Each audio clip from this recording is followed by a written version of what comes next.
Hi, Christ bless. My name is Nathaniel Kahan of Israelite Saints of Christ, and to my right, Brother, you may have been in Israel.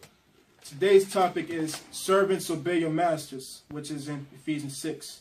A lot of times our people, they misunderstand the Bible because why? They parakeet or listen to what other people says, such as Islam, 5% of community. All right, they say that the Bible is written by a white man, and with the verses that they try to use and manipulate is slave obey your masters. You heard it plenty of times in different movies, and movies reference like such as Hell on Wheels. All right, it made the little boy say, slave obey your masters. But we're going to go into the scriptures and really understand what that means, and let's see if it really says slave obey your masters. So first we're going to start off with 2 Peter chapter 3 and verse 15. Go ahead. The book of 2 Peter chapter 3 and verse 15.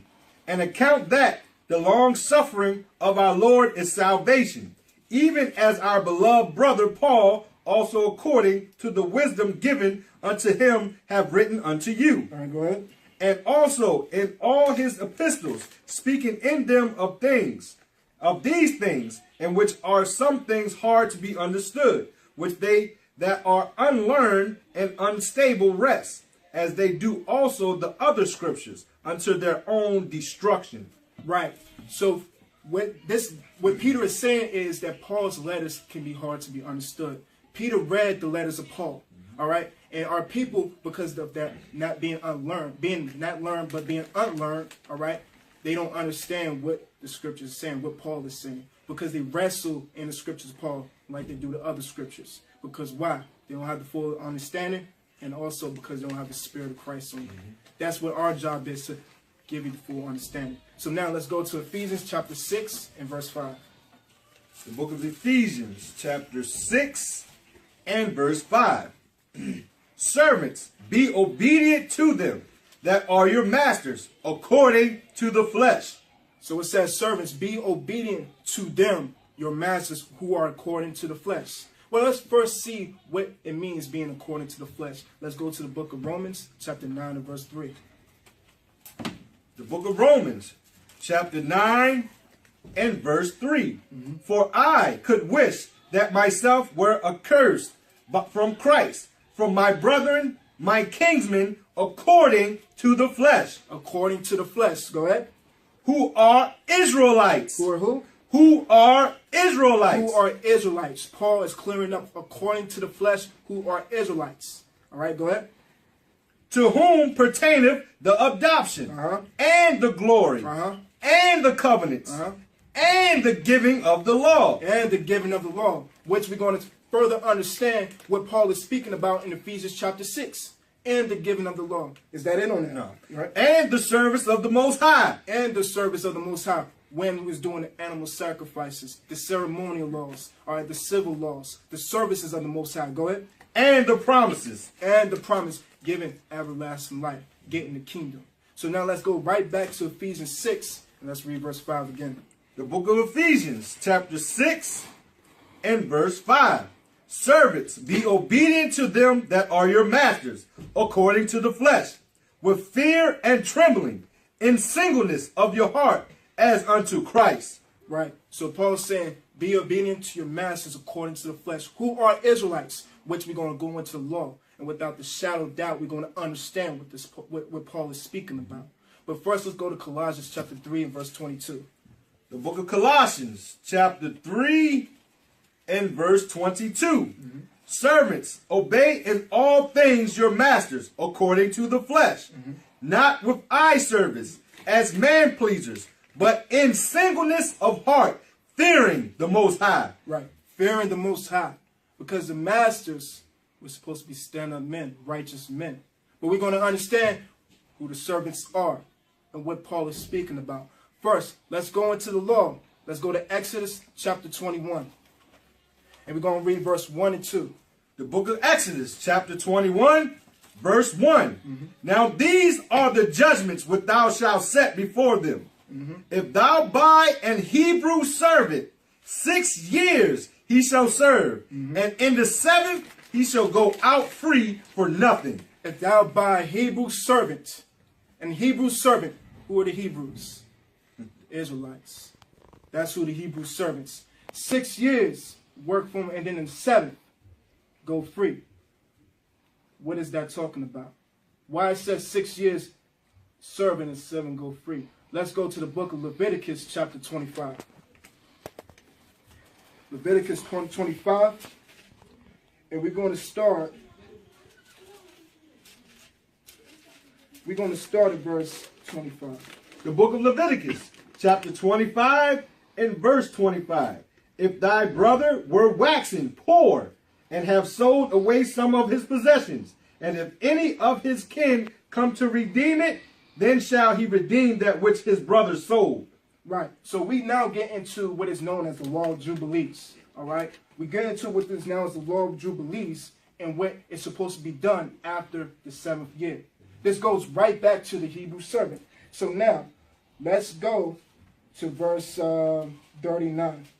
The book of Leviticus, chapter 25 and verse 39.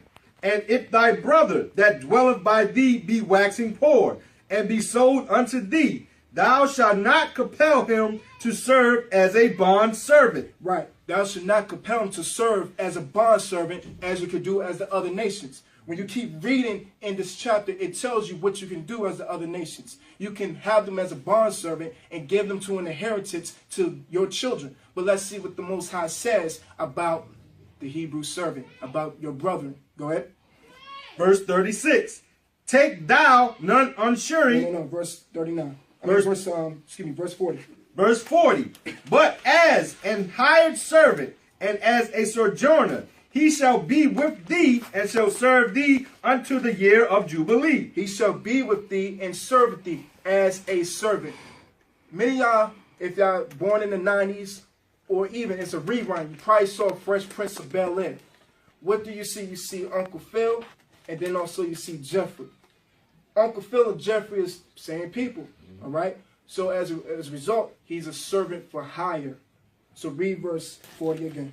Verse 40, Leviticus chapter 25 and verse 40. But as an hired servant and as a sojourner, he shall be with thee and shall serve thee unto the year of Jubilee.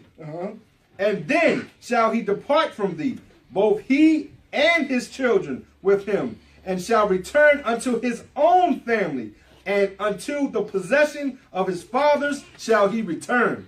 Right, so in return. So now, that's talking about a hired servant, which we read in Exodus 21. All right, so now let's go to Leviticus 25, saying the same chapter, and let's jump down to verse 47, and we're going to read down. The book of Leviticus, chapter 25, and verse 47. And if a sojourner or stranger wax rich by thee, and thy brother that dwelleth by him poor, and sell himself unto the stranger or sojourner by thee, or to the stock of the stranger's family, after that he is sold, he may be redeemed again. One of his brethren may redeem him.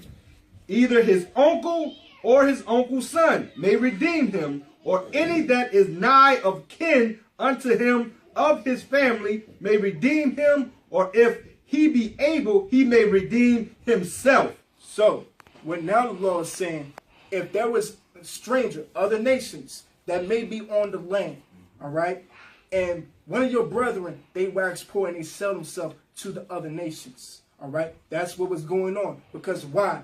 They didn't have any money. They was in a famine state or whatever the situation may be, all right. Now, his next of kin, whether it be his uncle, brethren, or next of kin, go and redeem him. Then what else is going to happen? Keep going. What else happens? Verse 50.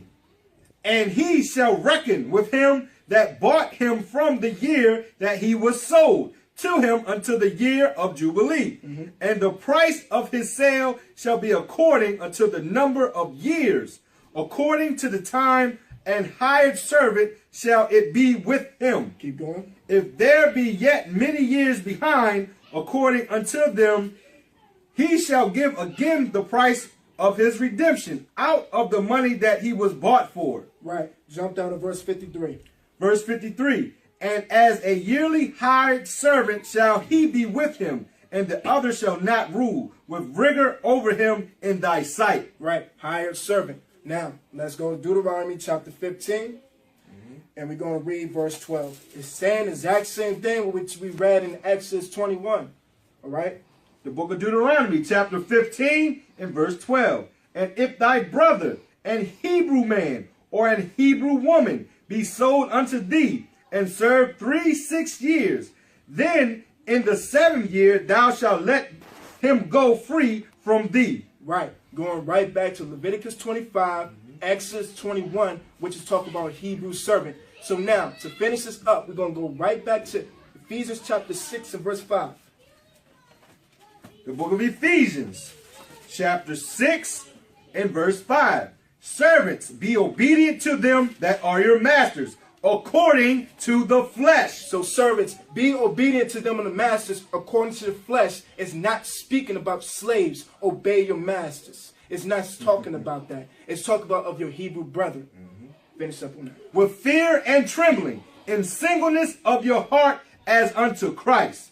Right? Singleness of heart as unto Christ. Meaning what? You're supposed to submit yourself, humble yourself to that person. All right? That's what that's talking about. It's not talking about slaves obeying masters, where our people was in the cotton fields getting beat by Isoc. It's not talking about that.